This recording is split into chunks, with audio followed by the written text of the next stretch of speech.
Pag nasa simbahan tayo, Amen, praise the Lord.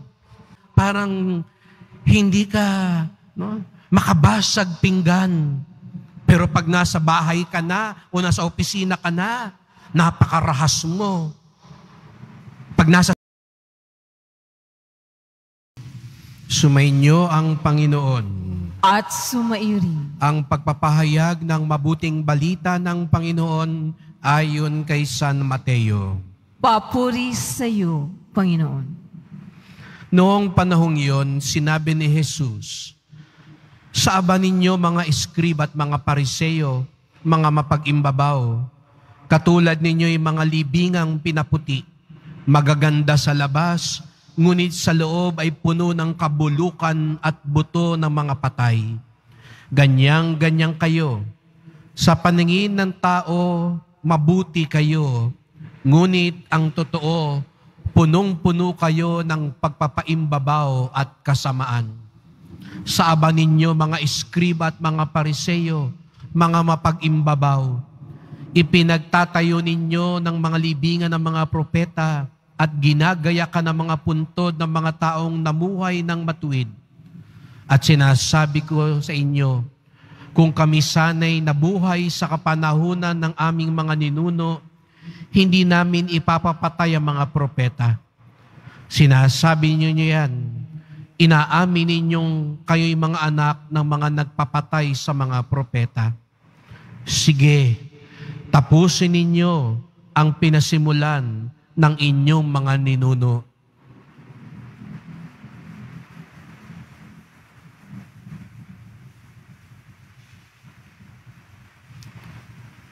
Ang mabuting balita ng ating kaligtasan. Pinupuri ka namin, Panginoong Hesukristo. Magsiupo po ang lahat. Magandang umaga po sa inyong lahat at maligayang pagdating sa tahanan ng ating mahal na pong Jesus Nazareno. Binabati din natin ang mga kasama natin online, lalo na po mga may sakit at ang mga nag-aalaga sa may sakit at mga kababayan, mga kadeboto natin mula sa iba't ibang panig ng bansa at daigdig na nais sumama sa pagdiriwang ng banal na misa dito sa ating simbahan sa Quiapo. Ako po'y natutuwa na sa wakas ay natanghala natin muli ang luklukan ng ating mahal na pong Jesus Nazareno matapos ng ilang linggong may tabing. Sa wakas, siya'y naibalik natin muli sa kanyang trono at nakita natin ang kagandahan at kalinisan ng kanyang luklukan na karapat-dapat lang sa ating minamahal na pong Jesus Nazareno. Kaya't bigyan natin ng papuri at parangal ang ating mahal na pong Jesus Nazareno.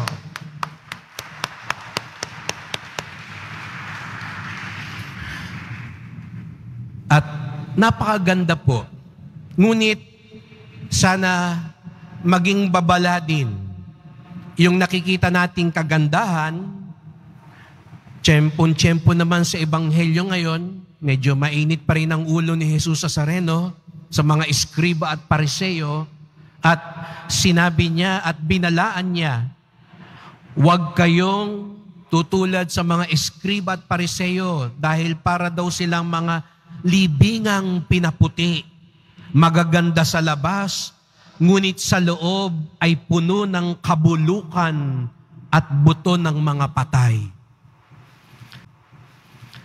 Sana po, lalo na kapag tayo nasa simbahan, nakikita natin ang kagandahan ng altar, ang gayak, ang marangal na mga palamuti. Huwag sana ito magturo lang sa atin na gandahan ang panlabas. Kaya nga kagabi o kaninang madaling araw, sabi ko sa ating mga katuwang dito sa simbahan, linisin pati likod. Kasi hindi pwedeng maganda lang yung harap, tapos sa likod ay madumi. Yun yung sinasabi ni Jesus Nazareno, ayaw na nung labas lang ang maganda, pero parang libingan, maputi, makinang, pero sa loob ay bulok. Hindi daw dapat ganun tayo. At yun ang tukso sa ating mga Kristiyano. na maganda yung panglabas, yung nakikita ng mga tao. Sana po hindi ganun ang sumalamin sa ating diwa kapag nakita tayo ng mga maganda sa simbahan. Sapagkat hindi lang yung panglabas ang mahalaga. Maganda po ang maganda. Mahalaga ang maganda. Ang kumikinang. Napansin nyo ba? Kumikinang ngayon. Bagong paligo yung mga anghel natin ngayon. Pero ito'y sana magpaalala, hindi lang nang dapat, no? Siguro iba sa atin, di ba, kanina sa salamin, ang tagal mo sa salamin. Pero sa totoo lang, di ka pa naliligo, no? Nagpabango ka na lang. Pero alam mo, hindi pa lubos na malinis. Hindi ho ganun ang kalinisan na sinasalamin ng altar. Bagkus, ipinapakita sa atin, lalo na ang pinananahanan ni Jesus Nazareno, dapat gumaganda, kumikinang ang labas at lalo na ang loob. Ulitin ko, ang pinananahanan ng Diyos, ang tunay na alagad ni Jesus Nazareno, ang tunay na deboto, gumaganda, kumikinang ang labas dahil nanggagaling ito sa kagandahan ng kalooban. Huwag tayong maging kontento katulad ng mga Pariseo na papogi lang, panglabas lang, mapag-imbabaw. Ang inaatupag lang nila, ano itsura nila? Anong sasabihin ng ibang tao? Sana hindi po tayo ganoon. Ano sasabihin man nila? Mabait ba tayo? Kaya pag picture taking na, ngiti ka ng ngiti. Pero pag wala na yung photographer, masungit ka na. Pag nasa simbahan tayo, parang hindi ka makabasag pinggan. Pero pag nasa bahay ka na o nasa opisina ka na, napakarahas mo. Pag nasa simbahan tayo, Amen, praise the Lord, Viva, Poong Jesus Nazareno. Pero pagdating sa labas, ang lutong ng mura. Hindi po yung ganong kagandahan ng ninanais natin. Hindi natin pinaganda ang altar para sabihin lang, dapat maganda ang panglabas, kundi kaya siya maganda kasi nandyan si Jesus Nazareno. Kaya kapag nasa ating buhay, tunay na nagahari, nananahan si Jesus Nazareno, gumaganda tayo. Sana yun ang maging paalala ng ating pinalinis, pinaganda at pinakinang na altar. Na kapag nandyan si Jesus Nazareno sa iyo, sa kalooban mo, ang tunay na kagandahan ang lalabas. Yun din po yung sinabi sa akin nung naglilinis. Sabi nga po nung naglinis, yung magulang pa niya, ang naglinis din daw nung marmol at altar ng Quiapo. Kaya tuwa po siya dahil yung pamilya pa rin nila. Siya ngayon yung nagmana nung paglilinis. At sabi niya sa akin, Father, maganda po yung gagawin natin. Lalabas yung tunay na kulay. Napansin niyo ba, lumabas? Makita niyo, pag itinabi niyo rito sa nasa likod ko, makikita niyo yung pagkakaiba nung tunay na kulay, nung marmol. Kaya sa darating na araw, ito naman ang tatabingan para lumabas din yung tunay na kulay. Kasi yun din ang gusto ni Jesus Nazareno sa atin. Lumabas yung tunay na kulay natin. Hindi yung panglabas. Kundi ano ba yung nasa loob, yung tunay na kulay. At ano ba ang tunay na kulay natin? Hindi tayo nagpapakabait para magpakitang gilas sa ibang tao. Hindi tayo naggagawa ng maganda para hangaan lang ng ibang tao. Sa darating na araw, uso na yan, maraming makikipagkamayan na naman sa atin. No? Marami na naman ang magsasabing, ako ang tunay na tagapaglingkod. Ako ang tunay na mabuti. Pero sana bago dumating yung kampanya, nakita nyo na yung tunay na kulay. At yun ang tawag sa ating lahat, mga Kristiyano, mga tagasunod ni Jesus Nazareno, palabasin ng tunay na kulay. Sana ganun din ang maalala ninyo kapag nakita niyo yung altar. Lumabas ang tunay na kulay ng altar, lumabas din ang tunay na kulay ng bawat isa sa atin. At ano ba ang tunay nating kulay? Tayo'y mga anak ng Diyos.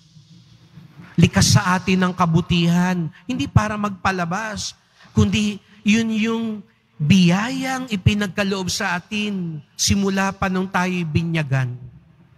Hindi tayo yung sinasabi na social media.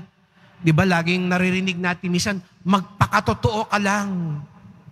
Kaya may ibang mga tao, ganun ang katwiran, Father, galit ako at hindi ako naiyang ipakita ang galit ako kasi nagpapakatotoo lang ako. Ayoko nang ngiti kasi gusto kong magpakatotoo, kaya nakasimangot ako lagi. Pero hindi naman yan yung totoong ikaw eh. Ang totoong ikaw, hindi yung pakiramdam mo, kung hindi yung papaano ka nilikha ng Diyos.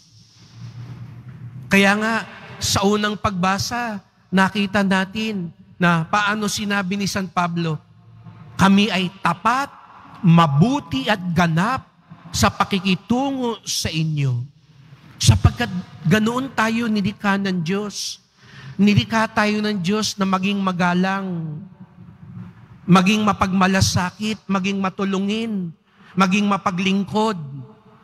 Hindi natin kailangang panglabas lang ito kasi ito'y nanggagaling sa kalooban natin. Yung nga lang, katulad nung nangyari sa altar, sa pagdaan ng taon, ang dami nang tumakip, dumumi.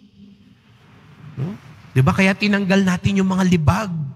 Tinanggal natin yung dumi para lumabas yung tunay na kulay. Ganon din ang buhay natin, mga Kristiyano. Kaya nga tayo nangungumpisal, nagsisimba, nagdarasal, humihingi ng tawad para matanggal yung libag ng kasalanan, yung dumi ng kasamaan, para lumabas uli yung tunay nating kulay. Kaya sa paghanga natin sa magandang at malinis at magarang altar, sana po wag tayong huminto sa altar. Sana pag-uwi nyo, masabi nyo, uy, ang ganda ng altar sa Quiapo uli. Sana mas mapalalim natin yung masabi natin, paggandahin ko rin ang aking buhay sapagkat tayo rin ay templo ng Diyos. Uy, lumabas na uli yung tunay na kulay ng marmol.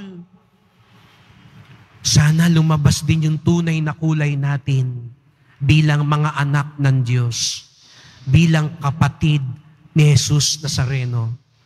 Sapagkat kapag nangyari yun, tunay na kagandahan, tunay na pagpapala, tunay na biyaya na nanggagaling sa Diyos sa pamamagitan ni Jesus Nazareno ang naipapakita natin at naisasabuhay natin bilang kanyang mga tagasunod.